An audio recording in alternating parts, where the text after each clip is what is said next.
Assalamualaikum warahmatullahi wabarakatuh dan selamat sejahtera. Hari ini kita akan menyambung pelajaran matematik tahun 2 dan hari ini kita akan masuk ke tajuk yang baru, itu tajuk pecahan. Okey. Di papan putih ini, murid-murid boleh lihat ada 3 gambar hajah dan kita nak kenal pasti antara ketiga-tiga ni adakah ianya pecahan ataupun tidak. Okey. Cikgu nak murid-murid tolong ingat pecahan. Apakah yang dimaksudkan dengan pecahan ni? Okey. Yang pertama mestilah dibahagi sama banyak. Okey. Dan yang kedua, bahagian sama apa agaknya? Sama besar. Okey, ini adalah dua-dua syarat yang kita nak tahu sama ada ianya adalah pecahan ataupun tidak. Yang pertama ialah dibahagi sama banyak.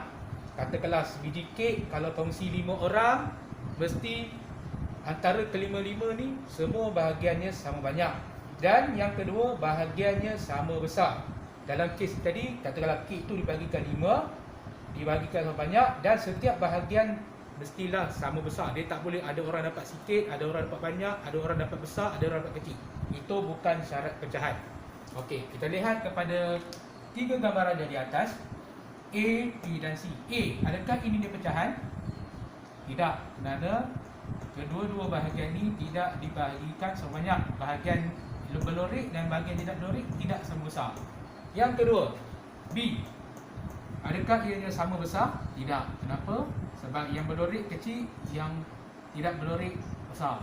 Dan C, adakah ianya sama banyak? Ini adalah ya, kerana bahagian yang berlorik dan bahagian yang tidak berlorik bahagiannya sama besar. Okey, kita lihat contoh yang seterusnya supaya semua dapat faham. Katakanlah kita ambil pecahan lah. Okey, bentuk 4 segi.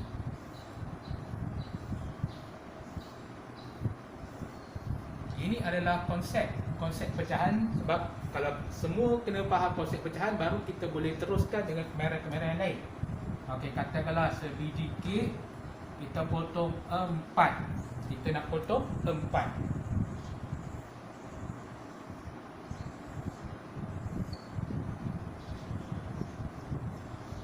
Okey.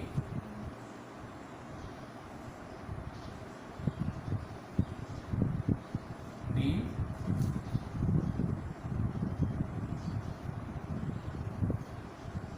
dan C. Okey, katakanlah sebiji kek dipotong 4. Sama juga, sama situasinya, kita nak mengenal pasti pecahan. Adakah antara ketiga-tiga ni adakah pecahan ataupun tidak? Sama juga dengan syarat yang kita belajar sebentar tadi. A, ada 4 bahagian, 1, 2, 3, 4. Adakah keempat bahagian ini dibahagikan sama besar atau sama banyak? Tidak. B, ada 4 bahagian. Adakah ia dibahagikan sama besar? Tidak. Dan C, ada 4 bahagian. Adakah ia dibahagikan sama besar? Ya. Maknanya kita dah mempelajari tentang konsep untuk menyatakan sama ada sesuatu gambar rajah itu adalah pecahan ataupun tidak. Seterusnya kita nak menyambung tentang mengenali pecahan. Okey, murid-murid boleh lihat buku teks jilid 2, muka surat 2 dan muka surat 3. Seperti yang cikgu paparkan ni. Ini adalah pada muka surat 2 dan juga pada muka surat 3 sebagai rujukan ataupun nota yang murid-murid boleh lihat. Okey. Bagaimana kita nak mengenal pecahan dan menulis pecahan? Kita tengok contoh A dan juga contoh B. Kita dapat gambar rajah, tetapi bagaimana kita nak mengenal pasti pecahan ni dan menulis ke dalam bentuk nombor? Okey. Yang pertama, dalam pecahan ni dia ada bahagian berlorik dan juga ada bahagian yang tidak berlorik. Macam mana kita nak tulis? Okey, atas nak tulis apa, bawah nak tulis apa? Apa yang kita nak isi di tempat kosong ni? Okey, petak yang atas ataupun tempat kosong yang atas ni, kita tulis bilangan yang berlori. Berlori. Dan kotak yang di bawah ialah bilangan semua. Maksudnya bilangan semua bahagian. Maknanya kita dah kenal pasti atas nak apa, tulis apa, bawah nak tulis apa. Okey, katakanlah kita nak isi tempat kosong yang atas, bilangan yang berlori. Dalam gambar raja ni, berapa bilangan berlori? 1. Tulis 1 di atas. Kemudian yang bawah, bilangan semua bahagian. Maksud semua bahagian ni termasuk yang berlori. 1, 2, 3. Selalunya murid-murid akan mengalami kesukaran sebab dia tengok bilangan yang tak berlori saja. Kalau ambil bilangan yang tak berlori saja tulis di bawah, kalau macam ni salah. Tolong ingat betul lah. Jangan ambil yang tak berlori tulis di bawah. Sebenarnya apa yang perlu kita buat ialah bilang semua bahagian. 1, 2 dan 3. Okey, bermakna inilah jawapan dia. Ini dalam bentuk angka. Macam mana kita nak tulis bentuk kataan? Ini 1. Ini kita terjemahkan per 3.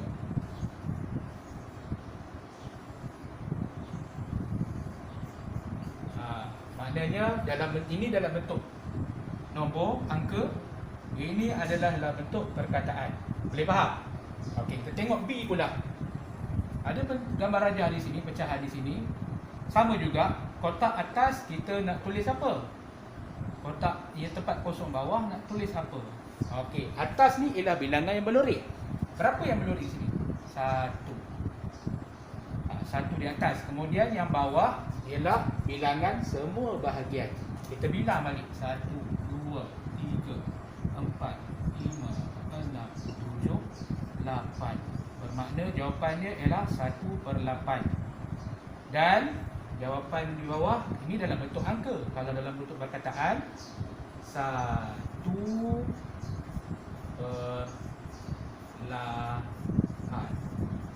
Maknanya 1 di atas di sini, 8 di sini. Tengah-tengah ni kita terjemahkan dalam bentuk kataan per. Itu cara dia. Angka 1 letak di atas di mula-mula 1.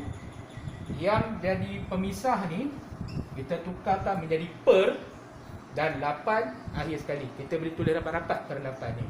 Okey. Boleh faham? Kemudian secara teorinya, katakanlah pecahan 1/2, 1/6, 1/10. Dia ada komponen-komponen dia. Apa komponen-komponen dia? Maknanya atas ni dipanggil sebagai apa, bawah dipanggil sebagai apa? Atas ni dipanggil sebagai pengangka.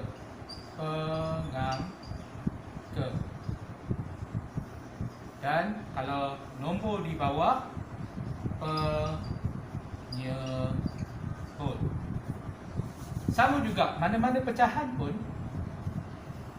dia ada komponen dia.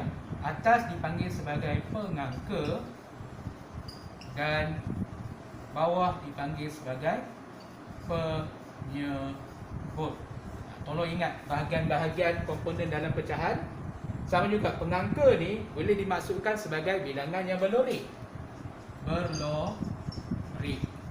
Dan menyebut ini ialah bilangan semua bahagian. Okey. Boleh faham?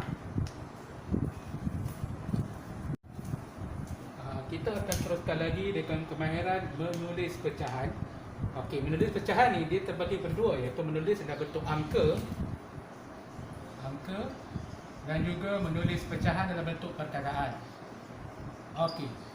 Cikgu akan berikan beberapa contoh untuk memudahkan pemahaman murid-murid. contoh yang pertama. Okey, langkah pertama kita mengenal pasti pecahan. Berapakah nilai pecahan ini? Ada berapa bahagian melurik? 1 per berapa bahagian? 1, 2. Okey, ini dalam bentuk angka. Dalam bentuk perkataan 1 per 2, ataupun kita boleh panggil sebagai setengah. Okey, yang kedua, nilai pecahan untuk soalan nombor 2. Ada berapa bahagian melurik? 1, 2 per 1, 2, 3, 4. Dan dalam kataan 2 ia macam biasa, 2 per 4. Dan soalan ketiga, berapakah yang melurik? 1, 2, 3 per berapa bahagian semua? 1, 2, 3, 4, 5. 3 per 5. Dan menulis ia 3 per 5. Okey, harap-harap semua boleh faham bagaimana nak menulis pecahan sama ada dalam bentuk angka dan juga dalam bentuk perkataan. Dan pastikan ejaan dalam bentuk perkataan adalah betul.